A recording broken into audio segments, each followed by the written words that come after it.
এখন শুনবেন আজকের গুরুত্বপূর্ণ খবরের শিরোনাম।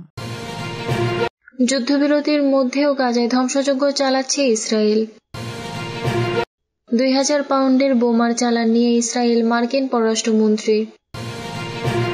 ইউক্রেন শান্তি আলোচনায় নেই ইউরোপ, জরুরি বৈঠকের ডাক ম্যাক্রোর। সৌদি আরবে ওয়াশিংটন মস্কো আলোচনায় আমন্ত্রণ পায়নি কিয়েভ। ইসরায়েলি কর্তৃপক্ষের পরানো অপমানজনক টি-শার্ট পরালেন মুক্তি পাওয়া ফিলিস্তিনিরা।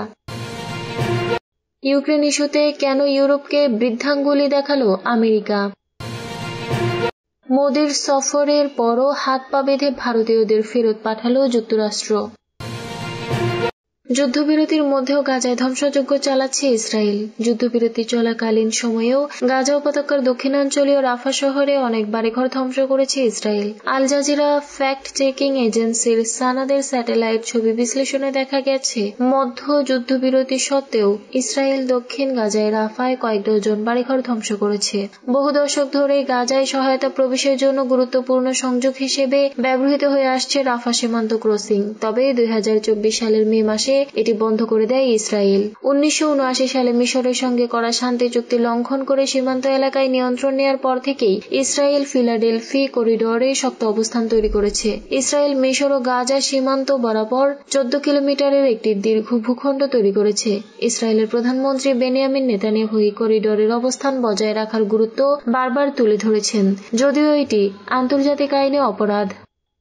2000 পাউন্ডের বোমার চালান নিয়ে ইসরায়েলে মার্কিন পররাষ্ট্রমন্ত্রী। মার্কিন প্রেসিডেন্ট ডোনাল্ড ট্রাম্পের নির্দেশে ইসরায়েলে ভারী MK-84 নামের 2000 পাউন্ডের বোমার একটি চালান পাঠিয়েছে যুক্তরাষ্ট্র। এর আগে এই চালানটি ট্রাম্পের পূর্বসূরি জো বাইডেন আটকে দিয়েছিলেন। রোববার ইসরায়েলের প্রতিরক্ষা মন্ত্রণালয় জানিয়েছে, ওয়াশিংটনের শীর্ষ কর্মকর্তা হিসেবে মার্কো রুবিওর প্রথম ইসরায়েলি সফরের সময় রাতারাতি ভারী মার্কিন তৈরি বোমার একটি চালান ইসরায়েলে পৌঁছেছে। ডয়চে ভেলের প্রতিবেদনে বলেছে, যুক্তরাষ্ট্র থেকে 2000 পাউন্ডের বোমার চালান ইসরায়েলে পৌঁছানোর সময় রুবিওর এই সফর অনুষ্ঠিত হয়। রুবিও গাজার জনগণকে জোর দিয়ে বিতাড়িত করার প্রেসিডেন্ট ডোনাল্ড ট্রাম্পের বিতর্কিত পরিকল্পনা নিয়ে আলোচনা করবেন বলে মনে করা হচ্ছে। মধ্যপ্রাচ্য ভিত্তিক বিভিন্ন সংবাদ মাধ্যম বলছে, শনিবার রাতে মার্কো রুবিওর ইসরায়েলের তেল আবিবের কাছে বেন গুরিয়ন বিমানবন্দরে অবতরণ করেন। একই রাতে ইসরায়েলে পৌঁছায় বোমাগুলো। এসব বোমা বিস্ফোরণের ব্যাসার্ধ এত বড় ও ভারী যে কোনো কংক্রিট ও ধাতব পদার্থ গুঁড়িয়ে দিতে সক্ষম। ইসরায়েলের প্রতিরক্ষা মন্ত্রী ইসরায়েল কাটস বলেন, রাতে আসা অস্ত্রের চালানটি ইসরায়েল ও যুক্তরাষ্ট্রের মধ্যে শক্তিশালী জোটের আরও প্রমাণ হিসেবে কাজ করবে। ইউক্রেন শান্তি আলোচনায় নেই ইউরোপ, জরুরি বৈঠকের ডাক ম্যাক্রোর। ইউরোপকে পাশ কাটিয়ে সৌদি আরবে ইউক্রেন বিষয়ক শান্তি আলোচনায় আয়োজন করবে মস্কো ও ওয়াশিংটন।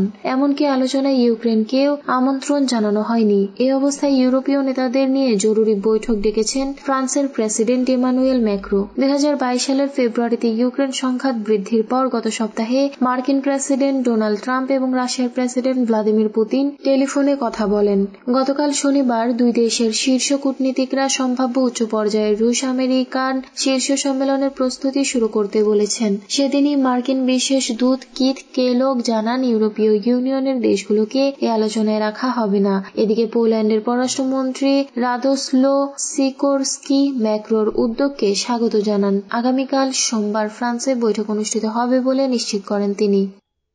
সৌদি আরবে ওয়াশিংটন মস্কো আলোচনায় আমন্ত্রণ পায়নি কিয়েভ। ওয়াশিংটন ও মস্কোর প্রতিনিধিদের মধ্যে আগামী দিনগুলোতে সৌদি আরবে অনুষ্ঠিত হতে যাওয়া আলোচনায় কিয়েভকে আমন্ত্রণ জানানো হয়নি। ইউক্রেনের প্রেসিডেন্ট ভ্লাদিমির জেলেনস্কি এমনটাই বলেছেন। 2022 সালের ফেব্রুয়ারিতে ইউক্রেন সংঘাত বৃদ্ধির পর গত সপ্তাহে রাশিয়ার প্রেসিডেন্ট ভ্লাদিমির পুতিন এবং মার্কিন প্রেসিডেন্ট ডোনাল্ড ট্রাম্প টেলিফোনে কথা বলেছেন। শীর্ষ কূটনীতিকরা সম্ভাব্য উচ্চ পর্যায়ের রুশ আমেরিকান শীর্ষ সম্মেলনের প্রস্তুতি নিয়ে আলোচনার আহ্বান জানিয়েছেন। আলোচনায় কিয়েভকে আমন্ত্রণ না জানানোর বিষয়ে ইঙ্গিত করে জেলেনস্কি বলেন, আমাদের কাছে কোনো কাগজপত্র নেই, কোনো আমন্ত্রণ পত্র নেই। এই ফরম্যাটে যদি আমাদের এবং আমাদের কৌশলগত অংশীদারদের মধ্যে কোনো আলোচনা না হয়, তাহলে আমার কাছে এটি অদ্ভুত বিষয় হবে। ফক্স নিউজের প্রতিবেদক নানা সাজাইয়া নাম প্রকাশে অনিচ্ছুক কিয়েভের এক ঊর্ধ্বতন কর্মকর্তার উদ্ধৃতি দিয়ে বলেছেন, সৌদি আরবের আসন্ন মার্কিন রাশিয়া আলোচনায় ইউক্রেনীয় পক্ষকে আমন্ত্রণ জানানো হয়নি বা সে সম্পর্কে অবহিত অবহিত করা হয়নি। পলিটিকোর মতে অন্যান্য প্রধান ইউরোপীয় শক্তির প্রতিনিধিদেরও আলোচনায় যোগ দেওয়ার কোনো পরিকল্পনা নেই। অন্যদিকে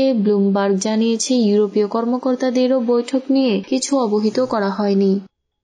ইসরায়েলি কর্তৃপক্ষের পরানো অপমানজনক টি-শার্ট পরালেন মুক্তি পাওয়া ফিলিস্তিনিরা। গাজায় যুদ্ধবিরতি চুক্তির শর্ত অনুযায়ী গতকাল শনিবার 3 ইসরায়েলি জিম্মিকে মুক্তি দেয় ফিলিস্তিনের স্বাধীনতাকামী সংগঠন হামাস। বিনিময়ে 369 জন ফিলিস্তিনি বন্দীকে মুক্তি দেয় ইসরায়েল। ফিলিস্তিনি বন্দীদের মুক্তি দেওয়ার আগে তাদের টি-শার্ট পরিয়েছিল ইসরায়েলি কর্তৃপক্ষ।